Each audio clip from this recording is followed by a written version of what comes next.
ನಮಸ್ಕಾರ ವೀಕ್ಷಕರೇ, ಪ್ರತಿ ವಾರವೂ ಚಿತ್ರರಂಗದ ಬಿಸಿ ಬಿಸಿ ಸುದ್ದಿಗಳನ್ನು ನಿಮ್ಮ ಮುಂದೆ ತರುತ್ತಿದ್ದೇವೆ. ಈ ವಾರ ನಾವು ನಿಮ್ಮ ನೆಚ್ಚಿನ ನಟರ ವಿಶೇಷ ಸಂದರ್ಶನಗಳು, ಹೊಸ ಚಿತ್ರಗಳ ಬಿಡುಗಡೆ ಸಮಾರಂಭಗಳು, ಜನಪ್ರಿಯ ಹಾಡುಗಳ ಬಿಡುಗಡೆಗಳು ಹಾಗೂ ಮುಂಬರುವ ಚಿತ್ರಗಳ ಬಗ್ಗೆ ಮಾಹಿತಿಗಳನ್ನು ನೀಡುತ್ತಿದ್ದೇವೆ. ಚಿತ್ರರಂಗದ ಪ್ರತಿ ಕ್ಷಣವನ್ನು ನಿಮ್ಮ ಮನೆಯಂಗಳಕ್ಕೆ ತರುವ ಪ್ರಯತ್ನ ನಮ್ಮದು.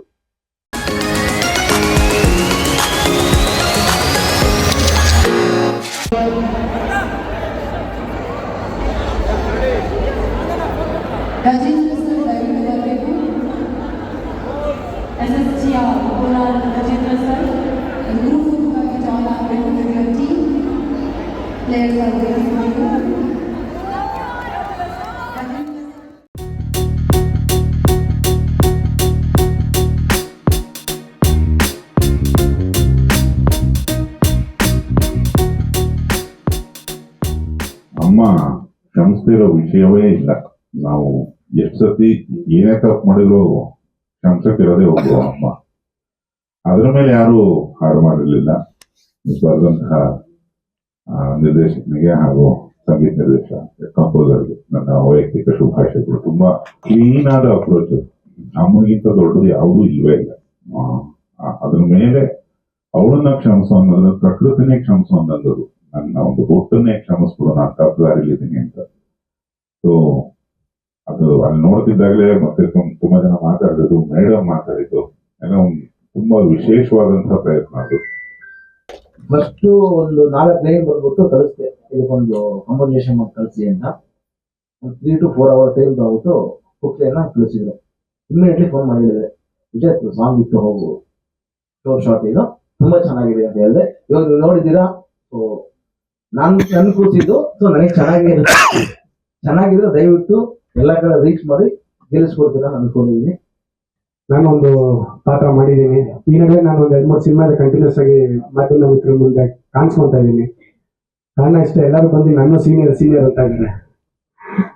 ಸೊ ಹಂಗಾಗಿ ನಾನು ಯಂಗ್ಸ್ಟರ್ಸ್ಗೆ ಸ್ವಲ್ಪ ನನ್ಗೆ ಅನ್ಸಿದ್ದು, ನಂಗೆ ತೋಚಿದ್ನ ಹೇಳಕ್ಕೆ ಇಷ್ಟಪಡ್ತೀನಿ. ನಮ್ಮ ಡೈರೆಕ್ಟರ್ಗಳೆಲ್ಲ ಮುಂದೆ ಬರಬೇಕು. ನಮ್ಮ ಹುಡುಗರು ಸಣ್ಣ ವಯಸ್ಸಿನ ನೋಡ್ಕೊಂಡು ಬಂದಿದ್ದೀವಿ, ಒಂದು 20 ವರ್ಷದಿಂದ ಕಷ್ಟ ಬಿದ್ದಿದ್ದಾರೆ. ಅವ್ರಿಗೆಲ್ಲ ಒಳ್ಳೇದಾಗ್ಲಿ ಅನ್ನೋ ಒಂದೇ ಒಂದು ಉದ್ದೇಶಕ್ಕೆ ನಿಮ್ಮ ಮುಂದೆ ಬಂದು ಕೇಳ್ಕೊಂತ ಇದ್ದೀನಿ. ನಿಮ್ಮೆಲ್ಲರ ಸಹಾಯ ಅವ್ರಿಗೆ ಬೇಕು ಅಂತ. Thank you very much. Thank you sir. Producer Anand sir ಅವರ ಕನಸು ಅಂತ ಹೇಳ್ಬೋದು. ಆ ಕನಸು ಇವತ್ತು ನೆನ್ಸಾಗ್ತಾ ಇದೆ. ತುಂಬಾ ಖುಷಿ ಆಗ್ತಾ ಇದೆ. ತುಂಬಾ ಕಷ್ಟಪಟ್ಟು ಮತ್ತೆ ಇಷ್ಟಪಟ್ಟು ಮಾಡಿರುವಂತ ಸಿನಿಮಾ ಇದು. ಇವಾಗ ಈ ಮಟ್ಟಕ್ಕೆ ಬಂದಿದೆ ಅಂದ್ರೆ ತುಂಬಾ ಖುಷಿ ಆಗ್ತಾ ಇದೆ, ಪ್ರೌಡ್ ಫೀಲ್ ಆಗ್ತಾ ಇದೆ. ಕಳಿಸಿದೆ, ಅವ್ರಿಗೂ ತುಂಬಾ ಇಷ್ಟ ಆಯ್ತು, ಪ್ರೊಡ್ಯೂಸರ್ಗೂ ತುಂಬಾ ಇಷ್ಟ ಆಯ್ತು. ಓವರ್ ಆಲ್ ಟೆಕ್ನಿಕಲ್ ವರ್ಕಿಗೆ ಪ್ರೊಡ್ಯೂಸರ್ ತುಂಬಾ ಸಪೋರ್ಟ್ ಮಾಡಿದ್ದಾರೆ.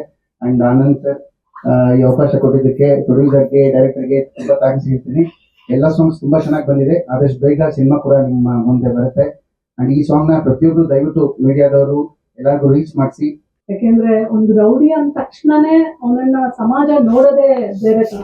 ಯಾಕೆಂದ್ರೆ ನಮ್ ಬ್ಯಾಕ್ ಗ್ರೌಂಡ್ ಎಲ್ಲ ನಾವೆಲ್ಲ ಹಳ್ಳಿ ಜನ, ನಮ್ಗೆಲ್ಲ ಗೊತ್ತು ಇದು ಹೇಗೆ ಅಂತೆಲ್ಲ. ಆದ್ರೆ ಅವನಲ್ಲಿ ಒಂದು ಮನಸ್ಸಿರುತ್ತೆ, ಅವನಲ್ಲಿ ಒಂದು ಹೃದಯ ಇರುತ್ತೆ. ಎಲ್ಲೋ ಒಂದ್ ಕಡೆ ಒಂದು ಒಳ್ಳೆ ಮಾರ್ಗ ಸಿಕ್ಕಿದ್ರೆ ಅವನು ಬದಲಾಗ್ತಾನೆ ಅನ್ನೋ ಒಂದು ರೌಡಿ ಬದುಕಲ್ಲೂ ಇರುತ್ತೆ ಅಂತ ನಾನು ಅನ್ಕೊಳ್ತೀನಿ. ಯಾಕಂದ್ರೆ ಇದು ಸತ್ಯ. ಮತ್ತೆ ನಾನು ಕಡೆಯದಾಗಿ ಏನು ಹೇಳಲ್ಲ, ಆನಂದ್ ರಾಜ್ಗೆ ನಾವು ಒಂದು ಹಕ್ಕು ಕೊಡ್ತೀನಿ. ಯಾಕಂದ್ರೆ ತಾಯಿಯಾಗಿ ನಾನು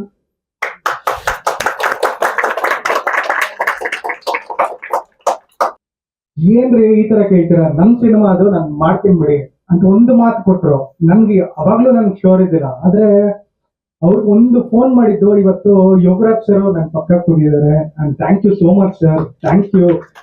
ನಾನು ಹೇಳ್ತಾ ಇದ್ದೀನಿ ಅಂತ ಹೇಳಿದ್ರೆ, ಈ ತರ ಒಬ್ರಿಗೊಬ್ರು ನಾವು ಕೈ ಜೋಡಿಸಿದ್ರೆ ಇಂಡಸ್ಟ್ರಿಯಲ್ಲಿ ನಾವೇನಕ್ಕೆ ಗೆಲ್ಲಕ್ಕಾಗಲ್ಲ ಹೇಳಿ? ಡೆಫಿನೆಟ್ ಆಗಿ ಗೆಲ್ತೀವಿ.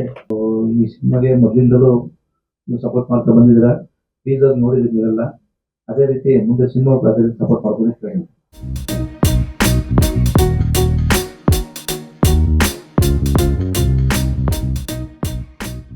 ಇವತ್ತಿಂದ ಯುದ್ಧಕಾಂಡ ಸಿನಿಮಾದ ಆಟೋ ಪಬ್ಲಿಸಿಟಿ ಪ್ರಾರಂಭ ಆಗ್ತಾ ಇದೆ.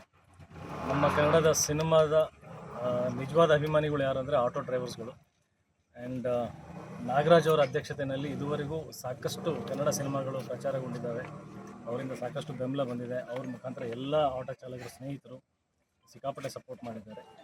ಈ ಸಿನಿಮಾದ ವಿಶೇಷತೆ ಏನಪ್ಪ ಅಂದರೆ ಇವರ ಅಧ್ಯಕ್ಷತೆಯಲ್ಲಿ ಜೊತೆಗೆ ಸಾಕಷ್ಟು ಜನ ಇಲ್ಲಿ ಮಹಿಳಾ ಆಟೋ ಚಾಲಕರು ಬಂದು ಸೇರಿದ್ದಾರೆ. ಇದು ಒಂದು ಅದ್ಭುತವಾದಂಥ ಒಂದು ಧೈರ್ಯ ಮತ್ತು ಶಕ್ತಿ ಅಂತ ಹೇಳ್ಬೋದು. ಯಾಕಂದರೆ ಈ ಸಿನಿಮಾ ಹೆಣ್ಮಕ್ಳ ಶಕ್ತಿಯನ್ನು ಪ್ರತಿಬಿಂಬಿಸುವಂಥ ಒಂದು ಸಿನಿಮಾ ಆಗಿರೋದ್ರಿಂದ ಹೆಣ್ಮಕ್ಳು ಆಟೋ ಚಾಲಕರು ಬಂದು ಇದಕ್ಕೊಂದು ಆಶೀರ್ವಾದ ಮಾಡಿರೋದು.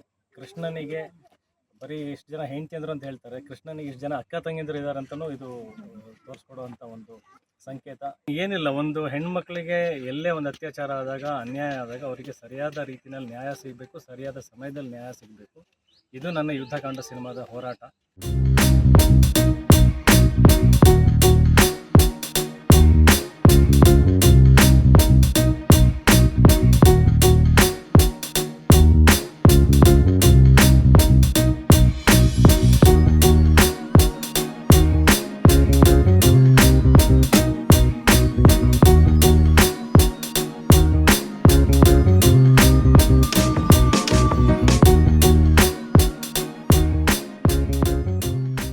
ಯುದ್ಧಕಾಂಡ ಸಿನಿಮಾನ ಎಂಟೈರ್ ಕರ್ನಾಟಕ ನೀವು ಯಾವ ಥಿಯೇಟ್ರಲ್ಲಿ ಹೋದ್ರೂ ಪಾರ್ಕಿಂಗ್ ಒಳಗಡೆ ನಿಲ್ಲಿಸಿ ಸಿನಿಮಾ ನೋಡ್ಬೋದು. ಸಿನಿಮಾ ನೋಡ್ಕೊಂಡು ಬಂದು ನಿಮ್ಗೆ ಸಿನಿಮಾ ಇಷ್ಟ 100% ಆಗುತ್ತೆ.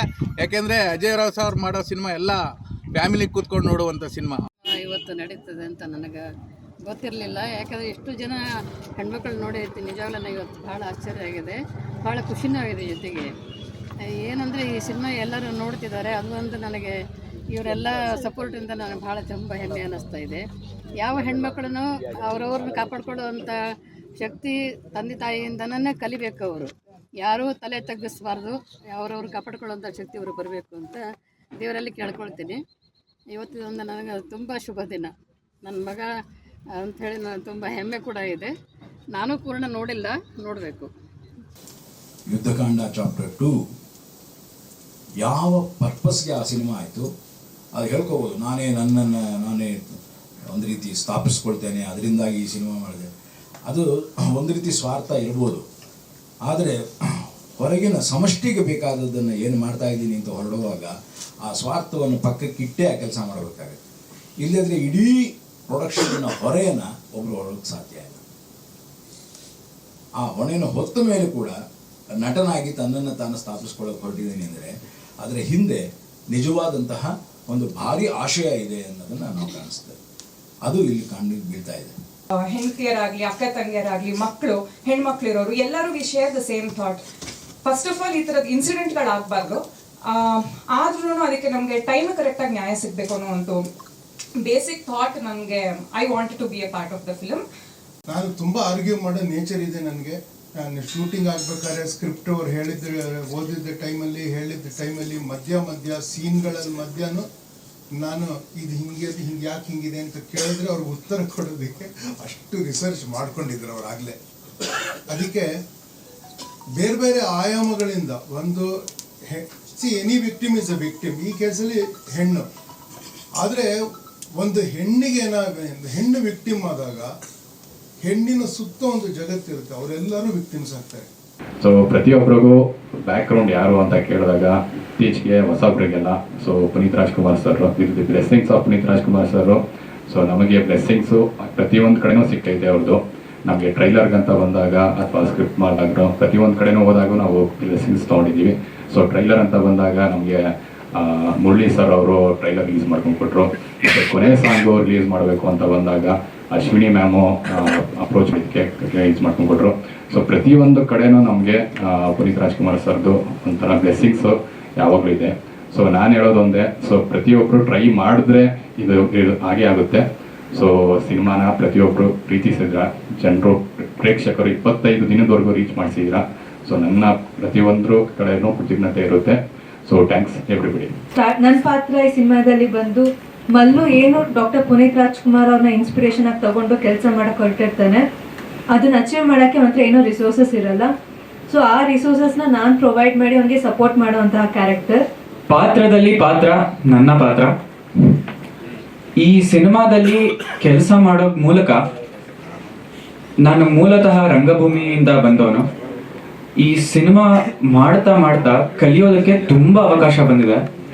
ಈ ಪುನೀತ್ ನಿವಾಸ ಅನ್ನೋ ಚಿತ್ರದಲ್ಲಿ ಮಲ್ಲು ಅಂತ ಒಂದು ಪಾತ್ರ ಮಾಡ್ತಾ ಇದ್ದೀನಿ. ಹಿರಿಯ ದೊಡ್ಡ ಮನೆಯ ಕುಟುಂಬದಲ್ಲಿ ಹೆಸರಿನಲ್ಲೇ ನಾವು ಒಂದು ಸಿನಿಮಾ ಮಾಡಿದ್ದೀನಿ ಅಂತ ಒಂದು ಖುಷಿ ಆಗುತ್ತೆ. ಹಿರಿಯ ನಟರು ನಮ್ಮ ಶಂಕರ್ ಭಟ್ರು ಇದ್ದಾರೆ, ರಾಜಣ್ಣ ಇದ್ದಾರೆ, ಎಲ್ಲರೂ ಭಾಗ್ಯಕ್ಕ ಇರಬೇಕು, ಇದೆಲ್ಲ ಬಂದಿರಬೇಕು. ಹಾಗಾಗಿ ಎಲ್ಲರ ಜೊತೆ ಮಾಡೋ ಅವಕಾಶ ಸಿಕ್ತು. ಧನ್ಯವಾದಗಳು. ಚಿತ್ರ ನೀವು ಎಲ್ಲ ಮುಂಚೆ ನಾಗೇಂದ್ರಣ್ಣ ನನ್ನ ಹೆಸರವರೇ ಹೇಳಿಬಿಟ್ಟಿದ್ದಾರೆ. ವಿಭಿನ್ನ ಶೈಲಿಯಲ್ಲಿ ಮೂಡಿ ಬಂದಿದೆ. ಹಸಿರಿನ ಚಿತ್ರೀಕರಣ ಇದು, ಹಸಿರಿನ ಚಿತ್ರ ಇದು, ಕೊಡುಗೆ ಇದು. ಒಂದು ನಾವೇನು ಹಸಿರನ್ನ ಕಾಣ್ತೀವೋ ಹಚ್ಚ ಹಸಿರಿನ ಚಿತ್ರ ಇದು. ಇಲ್ಲಿ ಪುನೀತ್ ಎಲ್ಲಿ ಕಾಣ್ತಾರೆ ಅನ್ನೋದಲ್ಲ, ಪುನೀತ್ ನೀವು ಒಳಗಡೆ ಬಂದಾಗ ಆ ನಿವಾಸದ ಒಳಗಡೆ ಪುನೀತ್ ನಿಮಗೆ ಕಾಣಿಸ್ತಾನೆ. ಈಗ ಬಂದಿರೋರು ಇದರಲ್ಲೆಲ್ಲ ನಾನೇ ಅದೃಷ್ಟವಂತ ಅಂತ ಹೇಳ್ಕೊಂತೀನಿ. ಮೀಸ ಚಿಗುರ್ದಾಕಂತ ಒಂದು ಚಿತ್ರ ಪ್ರವೀಣ್ ನಾಯಕ್ ಅವ್ರ ಚಿತ್ರದಲ್ಲಿ ಮಾಡಿದ್ದೆ. ಪುನೀತ್ ಸರ್ ಜೊತೆ ಅವರು ನನ್ನ ಸಾಂಗ್ ಆಡಬೇಕಿತ್ತು, ಸಿಕ್ಕಿರಲಿಲ್ಲ ಚಾನ್ಸು. ಸೊ ಹಾಗೆ ಈ ಚಿತ್ರದಲ್ಲಿ ನನಗೆ ಒಂದು ಅವಕಾಶ ಸಿಕ್ತು. ಆ ಟೈಟ್ಲ್ ಅಡಿಯಲ್ಲಿ ಪುನೀತ್ ಸರ್ಗೆ ಒಂದು ಡೆಡಿಕೇಟ್ ಮಾಡೋಣ ಅಂತೇಳಿ ಡಿಸ್ಕಷನ್ ಮಾಡಿದೆ. ಐ ವಾಂಟ್ ಟು ಡೆಡಿಕೇಟ್ ಒಂದು ಸಾಂಗ್ ಫಾರ್ ಪುನೀತ್ ಸರ್ಗೆ ಅಂತ. ಸೊ ಅದೊಂದು ಡೆಡಿಕೇಶನ್ ಇರ್ತಕ್ಕಂಥ ಒಂದು ಸಾಂಗ್ ಇದೆ. ಇಡೀ ಪುನೀತ್ ನಿವಾಸದ ಕಥೆಯನ್ನ ಹೇಳುವಂಥ ಒಬ್ಬ ನಿರ್ಮಾಪಕನ ಪಾತ್ರ. ನಾನು ಹಲವಾರು ಸಿನಿಮಾ ಮಾಡಿ ಸೋತೋಗಿರ್ತೀನಿ. ಗೆಳೆಯ ಬರ್ತಾನೆ, ಗೆಳೆಯನಿಗೆ ಹೇಳ್ತೀನಿ ಈತೊಂದು ಕತೆ ಕೊನೆಯದಾಗ ನಾನು ಮಾಡ್ತೀನಿ, ನೀವು ಕೇಳು ಅಂದ್ಬಿಟ್ಟು. ಮೋಹನ್ ಅವರ ಮನದಾಸೆನೂ ಅದೇ ಇರಬೇಕು. ನನ್ನ ಮೂಲಕ ಅವರ ಪಾತ್ರನ ಮಾಡಿಸಿದ್ದಾರೆ ಅಂತ ನಾನು ಅದು ಅಂದ್ಕೊಳ್ತೀನಿ. ಈ ಪುನೀತ್ ನಿವಾಸ, ಇಲ್ಲಿ ಸಿನಿಮಾ ಟೈಟ್ಲಲ್ಲೇ ಪುನೀತ್ ಅಂದರೆ ಪವರ್ ಸ್ಟಾರ್, ನಿವಾಸ ಅಂದರೆ house. It's A power house. Puneeth ನಿವಾಸ ಪವರ್ ಹೌಸ್. ಟೈಟ್ಲೇ ತುಂಬ ದೊಡ್ಡ ಅಟ್ರಾಕ್ಷನ್. ಟೈಟ್ಲಿಗೆ ತುಂಬ ಪವರ್ ಇದೆ. ಹಾಗಾಗಿ ಈ ಸಿನಿಮಾದ ಕತೆ, ಪಾತ್ರಗಳ ಬಗ್ಗೆ ನಿರ್ದೇಶಕರು ಯಾವ ರೀತಿ ಇರುತ್ತೆ ಕತೆ, ಯಾವ ರೀತಿ ಇರುತ್ತೆ ಅಂತ ಅವ್ರು ಹೇಳಿದ್ದಾರೆ. ಅವ್ರು ಹೇಳಿದ್ರು ಮುಗಿತು. ಬಟ್ ನಾನು ಹೆಚ್ಚಿಗೆ ಹೇಳೋ ಅವಶ್ಯಕತೆ ಇಲ್ಲ.